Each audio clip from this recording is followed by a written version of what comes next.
We've used SOCHE for many, many years.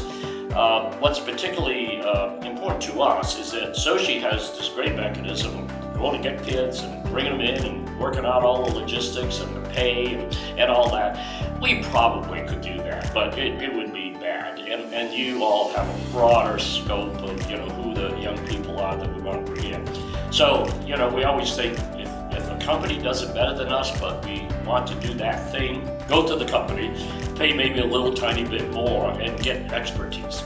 Last year, we decided very ambitiously to bring in 25 college students, and their job was to start from scratch and build a drone. And they had to equip it, they had to simulate it, they had to sort of put the digital stuff in, then they had to fly it, and they had to go and find people in a virtual world that had been lost in the forest. And the reason was that we were partners with the Dayton Police Fire Department.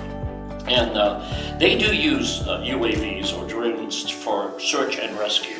But it's difficult to get drones because you have to have line of sight connection. You just can't let them go because they might hit something.